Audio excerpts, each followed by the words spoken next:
Hello and welcome back to The Maximum, where you're equipped to live your life at the max. Maximize your potential and become all that God has called you to be. I'm glad you could join us today because today we're going to talk about a very interesting topic. I want you to please subscribe to this channel. Click the notification bell so you can receive videos when they are uploaded, and please share the channel with your family and your friends. Today's topic is extremely interesting, so let's go into it, why don't we?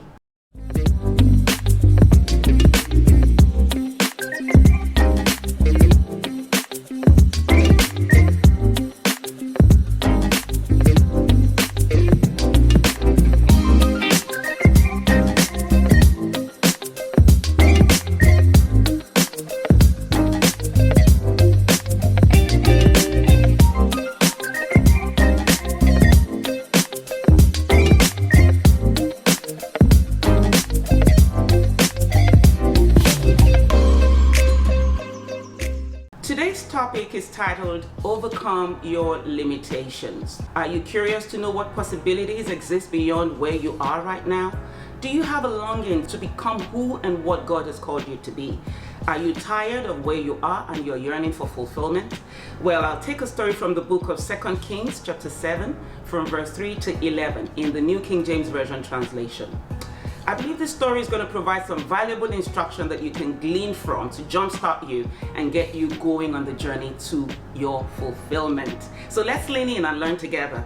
I'm going to read that story from 2 Kings chapter 7 verse 3 to 11. It says, "Now there were 4 leprous men at the entrance of the gate, and they said to one another, 'Why are we sitting here until we die? If we say we will enter the city, the famine is in the city, and we shall die there. And if we sit here, we die also.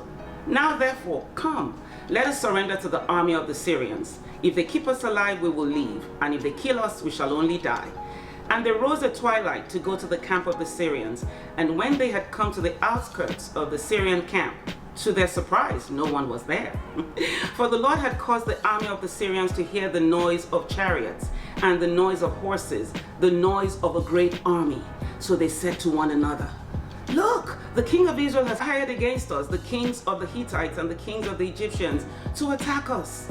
Therefore the Syrians arose and fled at twilight, and they left the camp intact, their tents, their horses, their donkeys, everything, and they fled for their lives.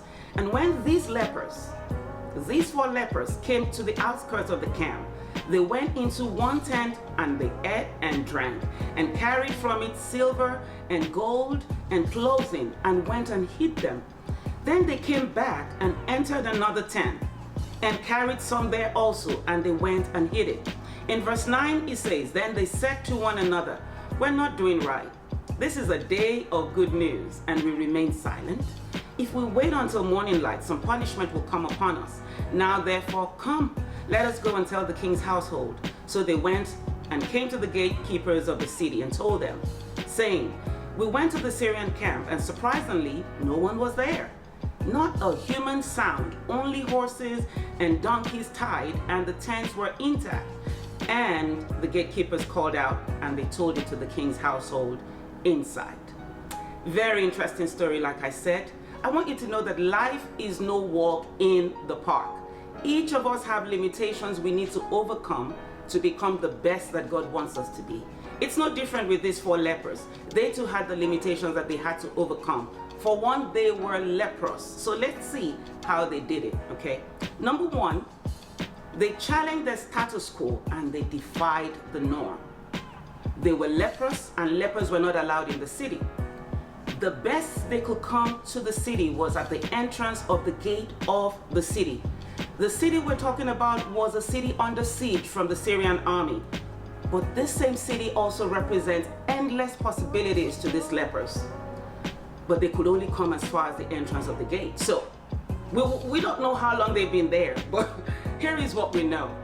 They had reached their wits' end. They had had it. For them, enough was enough. Have you ever been in that position where you've just had it? You're tired of where you are. You've been going around the same mountain over and over again. Things don't look like they're really changing. There is no leap. Everything just seems stagnant, right? They'd had it. They weren't certain about what their fate was going to be in the city. They were only certain about one thing. They could no longer stay at the entrance of the gate.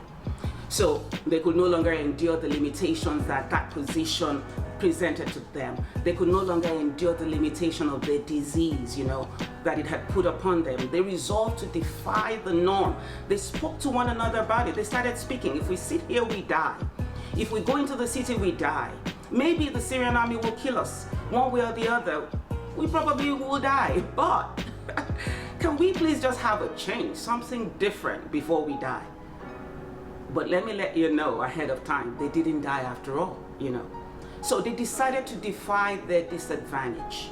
They were dogged about their resolution that they had to leave where they were. So you too must be willing to challenge your limitation. Limitations come a dime a dozen. We have them because life is not a bed of roses. But I want to let you know it's also not a bed of thorns, okay? You have to move despite your disadvantage. You have to make up your mind to push the envelope and begin to pursue the realm of possibilities that are ahead of you. So if you do what you've always done, you will always have what you've always had. Your limitation does not necessarily mean that it's a disease, right? These men were faced with leprosy, but we're all faced from time to time with one thing or the other that presents a hindrance, a hurdle, a disadvantage, and keeps us at the entrance to our gate of possibilities. So the 4 lepers made a decision to challenge their limitation. I want to encourage you as well today. Challenge your limitation. Push that envelope. You never know what is on the other side. It is very well worth it to do so. So let's look at number 2. Number 2, these 4 lepers took a risk. They took a risk. There's a saying that goes like this: nothing ventured, nothing gained. To achieve your goals, you must be willing to take a risk, to step out of your comfort zone, to dare to soar beyond your wildest imaginations. Because the greater the risk, the greater the reward. The lepers determined to take a risk. Look at 2 Kings chapter 7 verse 5 that we read before. It says, and they rose at twilight to go to the camp of the Syrians, not knowing for sure what to expect, but they went all the same. Until you go, there is no probability for success. Until you dare to take a risk. Peter dared to take a risk, to walk on water towards Jesus. The 11 other disciples decided to stay on the boat because they were not willing to take the risk. This became a one-up for Peter, because till tomorrow it will be said in the history books for our generations yet to come that Peter has still been the only man that walked on water. He took a risk, and the books know him for that.